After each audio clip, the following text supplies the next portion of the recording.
Hey everybody, it is June and it is National Cancer Survivors Month. Shout out to all the survivors that are in the struggle, currently dealing with a diagnosis and managing their care. And shout out to all the people who've survived and gone through the journey and are on the other side and are thriving. I'm a cancer survivor, so I see you, I feel you.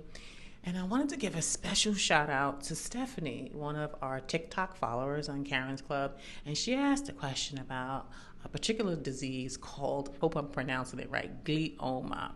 And glioma is a hard to treat primary brain tumor that originates in the glia cells. And you're thinking, okay, so what are the symptoms? Why should I be concerned about that?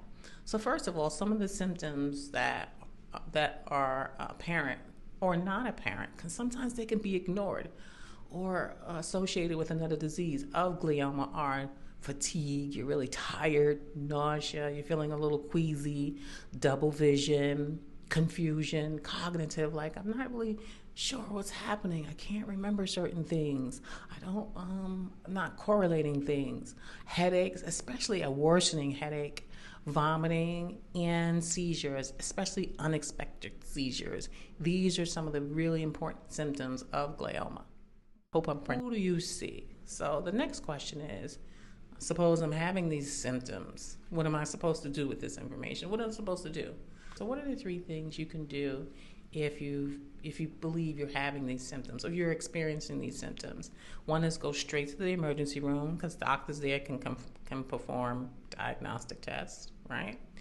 You can also go and have a conversation with your primary care physician who can run blood tests, they can do a physical examination, they can do an evaluation, and they can also ask for tests like an MRI or a CT scan.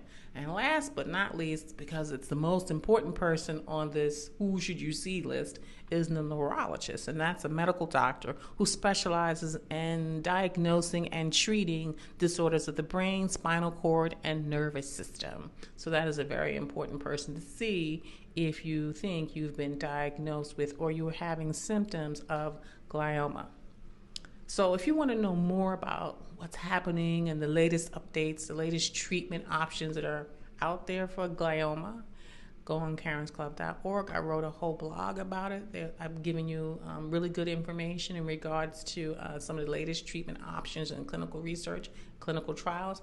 And I also added a survivor story that I think you'll really like.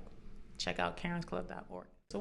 So we've covered some of the important aspects of glioma, and if you want to have a conversation about that, feel free. Book a consultation, free, one-on-one private consultation at karensclub.org. Thanks. Bye.